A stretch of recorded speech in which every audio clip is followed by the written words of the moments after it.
Well, thanks everybody for coming. I really appreciate you all being here. I'm looking forward to a great afternoon and evening of commentary, remarks, and other speakers. My job is to talk to you a little bit about how American universities have changed and evolved, in short, over the last 100 years, but in particular since the last 30 years, basically since the end of the Cold War. And the reason for this is, so I graduated from high school in 1979, I graduated from college in 1988. I've been a professor for over 30 years.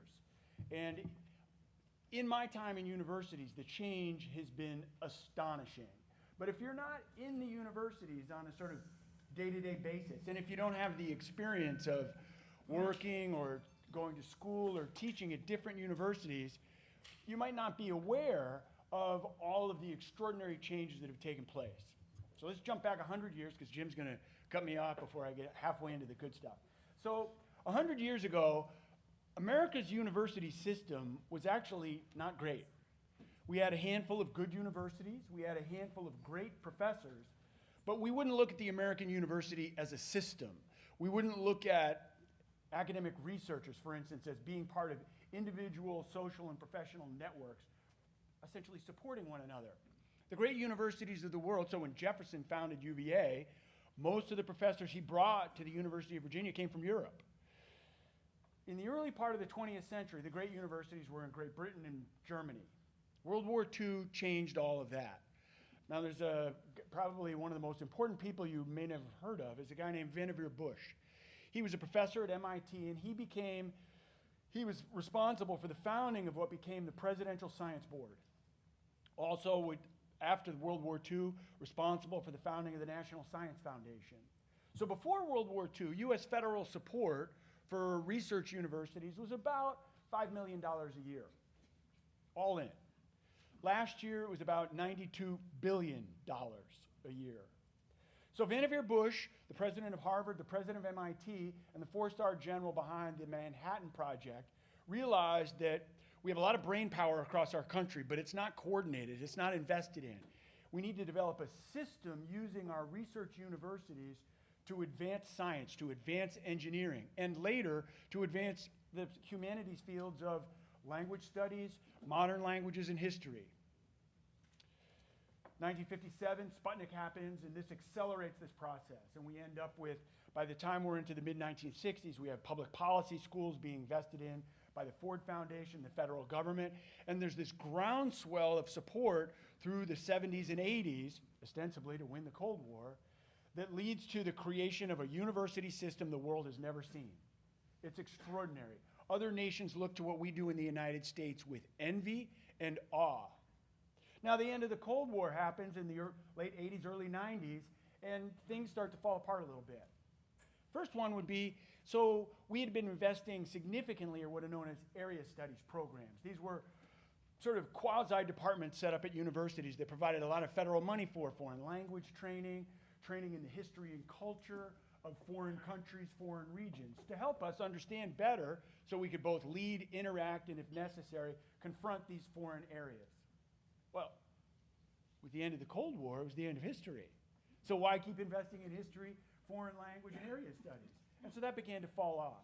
Now, what's changed in the last 30 years has been a fundamental change in many of these universities, and UVA is one of those, in our fundamental mission. So during this period of sort of intellectual research, cognitive ascendancy, the great universities of America had a very simple mission. It was the creation and dissemination of new knowledge. And that meant finding, creating that knowledge and teaching it and training it. Full stop. Very simple, very straightforward. Today, in many universities, that mission has evolved. So at UVA, for instance, we have the great and good social justice vision. Well, that sounds great, except there's a problem. So if our school's mission is the creation of new knowledge and the dissemination of new knowledge, and we're agnostic as to what that new knowledge is, it doesn't matter whether a professor's conservative or liberal or centrist. The university is simply a platform to foster the creation of new ideas. But as soon as the university takes on the mission of advancing a political, a policy agenda, social justice in many instances today, all of a sudden, new knowledge that doesn't fit into that particular political or policy vision becomes suspect.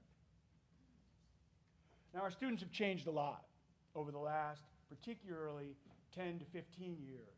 One of the things that we see, and I'm going to show you some data on this, is that our students' mental health has declined significantly over the last 10 years or so.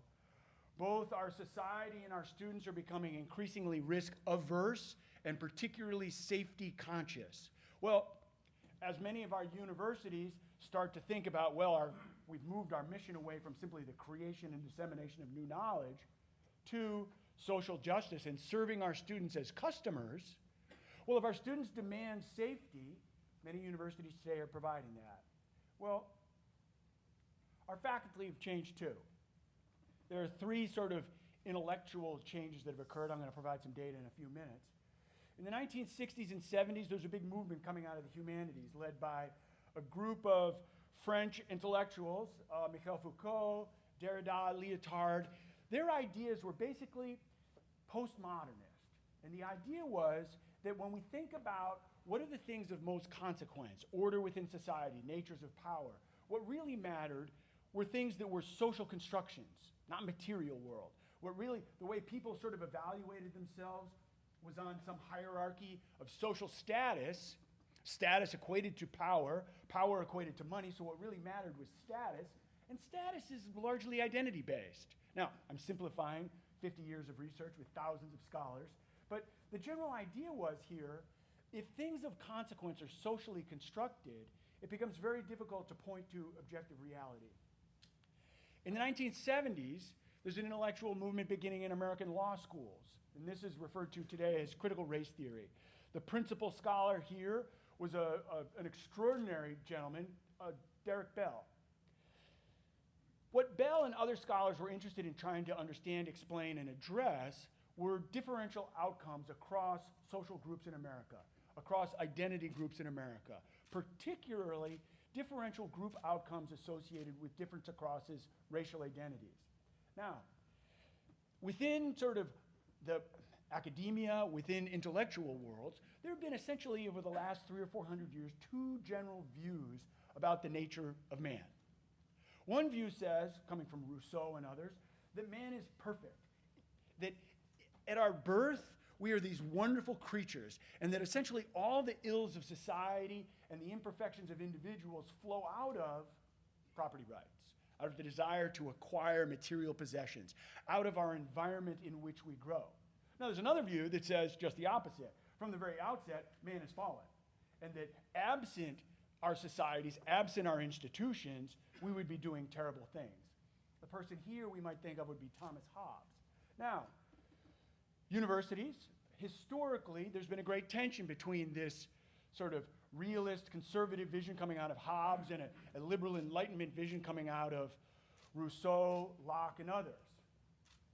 The Enlightenment folks really focus on our environment. Now, you say, well, like, what on earth does that have to do with politics today? Well, if we look at these differential group outcomes, and we believe that most outcomes of interest are driven by our environment, well, then if we see group disparities, the solution is not to point to the failures of those individuals, a la Hobbes, but rather to look at changing the environment in which we live.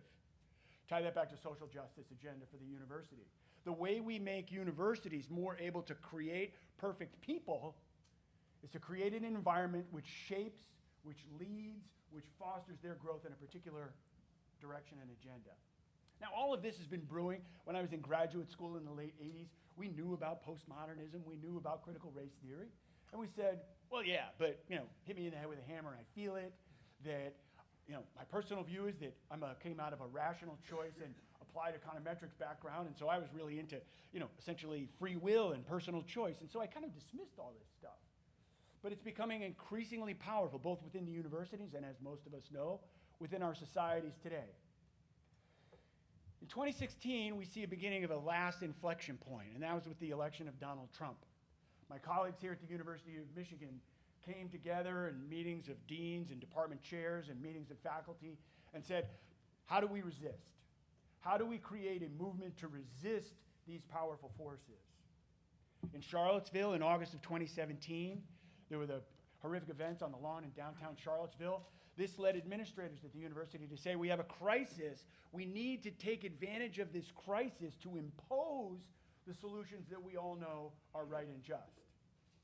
Then there was the summer of George Floyd, with riots across our country reminiscent of the race riots that we saw in the 1960s. And then COVID happened, and all of us were sent to our homes. And we interacted with one another through a very small screen, and our students interacted with one another through even smaller screens. But one upside of COVID was parents got to see what was going on in their children's classrooms, K through 12 and universities. I was teaching classes on Zoom, and I could look in the background and say, you know, that parent, that person does not look like a student. Who's that? And an embarrassed student would always say, oh, that's my dad. He wants to see if you're a communist. Or that's my mom. He wants to see if you're indoctrinating me. And I would say, hey, tell them they can attend all they want. Now, another thing that's happening with our universities is, since 2016, political support for universities, and public universities in particular, is declining precipitously, particularly amongst conservatives. Up until 2016, universities and the United States Supreme Court and the military were the three institutions in America that enjoyed bipartisan support. Congress, presidency, local politics, everything had become polarized, except for those three. And then 2016, essentially, the universities lost the support of the right. And it's a big thing. It's an important one, and we'll talk about the effects of it. Now, how does this happen? So the first cause is shifts in the faculty over this 30-year period. Faculty have always been left of center. I've read things about the University of Bologna in the year 1100, and administrative leaders then were complaining that the professors all, had a particular set of views that today we would refer to as leftist. Historically, the left has generally held about 2 positions for every one of somebody that we might think of center-right. Today, the pendulum has swung hard left. If we look at the humanities in history, there are about 20 people that self-identify on the left for everyone who self-identifies on the right. In literature and identity studies, that ratio is 70 to 1. In the social sciences, in economics and political science, my own discipline, the ratio is about 8 to 1. In psychology, sociology, anthropology, there are about 50 leftists for every conservative. Now you might say, well, wait a minute, what about engineering? Well, even in the physical sciences and engineering, the shift is taking place. In biology, 10 to 1, people on the left to people on the right. Now in 2000, the year 2000, 23 years ago, there was a presidential election. University of Virginia faculty donations, and we can track this through the Federal Election Commission. They track everyone. Every time you make a donation, they keep record of your name and your employer. And so we can go back and look at the data of all the University of Virginia employees, and then we can track that to see who was on the faculty.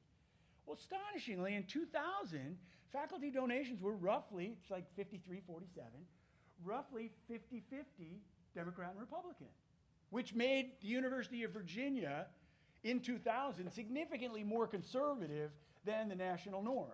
The national norm was about 70% left of center, 1/3 right of center. Today, in the most recent presidential election, the donations were 93% to the Democrats, 7% to the Republicans. And the younger faculty that we recruit and bring into this university are far more radical and progressive than those that they replaced. I'll put it to you this way. There isn't, I can't say that. My mother is watching right now.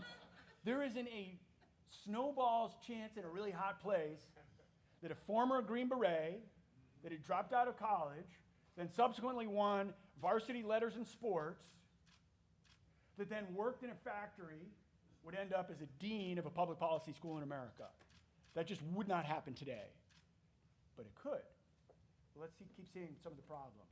So if we look at political distribution of adult Americans, this is from a Pew study that was done 6 weeks ago, we can see that essentially the United States is pretty well evenly distributed left to right. We got progressive people on the left. We have what they refer to as faith in flag conservatives on the right. And they're all roughly balanced out.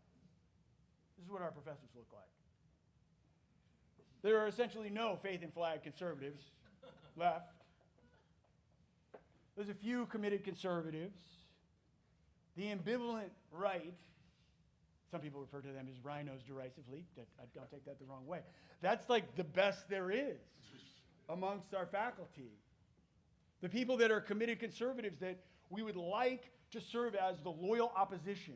Because the universities will always be left of center for a variety of reasons we can talk about, unless you're in Moscow and we don't want to go there. But you need to have a critical mass of people that are in the room that can say, hey, I call BS. I saw that once before. That didn't work the last time. And those people have all been kicked out of the room. What about our students? Students are today more left than they were in the past, and always. You know, Socrates complained about teenagers. 50% of students today, based on most of our surveys, would prefer socialist rather than capitalist economies. But more importantly, our students' mental health is declining precipitously, and they are declining much more so amongst those students whose ranks are increasing: women, left-leaning students, and minorities. The effect of this has been one of the driving forces behind this shift in university's mission, from curiosity and discovery, creating new ideas, to social judgment. Well, I don't like that idea so much. I don't like you so much because I associate you with your ideas, and I associate your ideas with your identity. Now, COVID, increased isolation, social media have made this much worse. So this picture on the left, it's hard to see, it's not quite as bright, but the data started in 2008, and they go through 2018, just before the COVID pandemic. This is the number of people 18 to 25 that have had serious mental issues in the previous year. And you can see it's rising. The line there that's where the data top out is about 28% in the previous year. Now, if we take into account, we're going to look at a slightly different group of people. These will be the people that will be our students next year and the year after. Our data here go all the way up to 2021, so it includes COVID. Now, and this breaks it down by group. So the blue group are LGBTQ students. These are high school students that self-report intense feelings of sadness and despair. And it's extraordinary. You can see the inflection point with COVID right there at 2018. Now, this didn't happen alone. So I'm not one of these sort of one causal guys. I see the world as a lot of gray, a lot of competing causal factors. The administrations of the universities played a role in this too. We call it administrative bloat. The University of Virginia has one president. I counted just to make sure I wasn't making this up. We have 56 vice presidents. That's a lot, to me anyway. We have 6 vice chancellors, 10 vice provosts, 26 chiefs, and 16 directors. Now, this does not count directors of departments, directors of centers. If we counted those, we'd have hundreds of directors. These are directors that are direct reports to the president of the university. This is not the whole university-wide. This is the president's staff. Stanford has 7,000 undergraduates. They have 7,700. They have 8,000 administrators and staff. They have 2,250 administrators that work in the Office of Budget and Finance.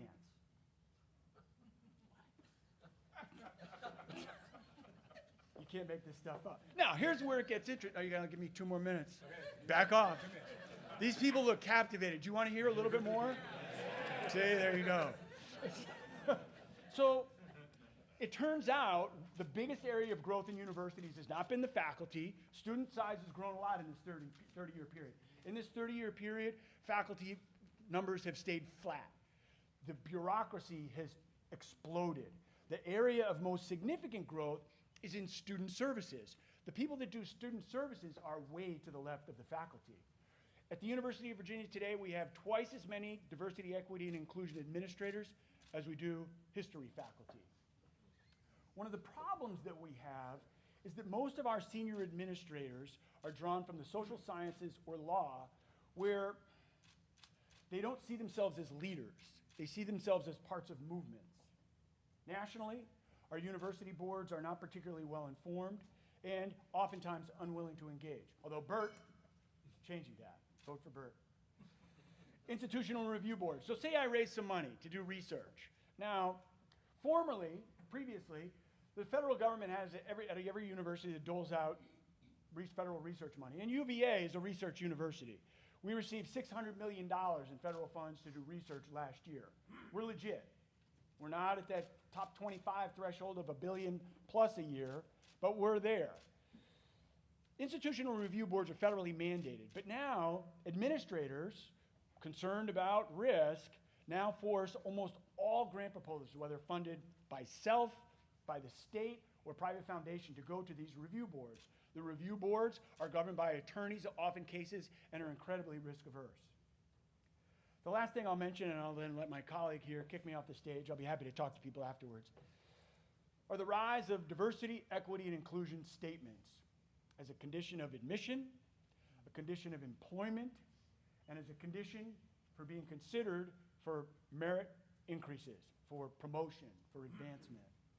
In these statements, I, as a professor, I have to testify to how my research, teaching, service, and engagement contribute to the university's mission of good and great, how they advance diversity, equity, and inclusion for our students, for our staff, and for our faculty. Now, I have to say, this is a little problematic. I'm an applied game theorist and an applied econometrician, and I do work on how many people die in interstate wars. My research is on how long interstate and civil wars last. I try to contribute to the benefit of humanity, and I've won awards for this. 2 years ago, I won an international award for the greatest contribution that year to the systematic understanding of peace. As a junior scholar, I won the International Studies Association for the person under 40 that made the greatest contribution to the systematic understanding of international politics. None of that would count towards the agenda that universities have today. So I'll stop there, turn it back over to Lily and Jim. Lily, if you could come up. Thanks.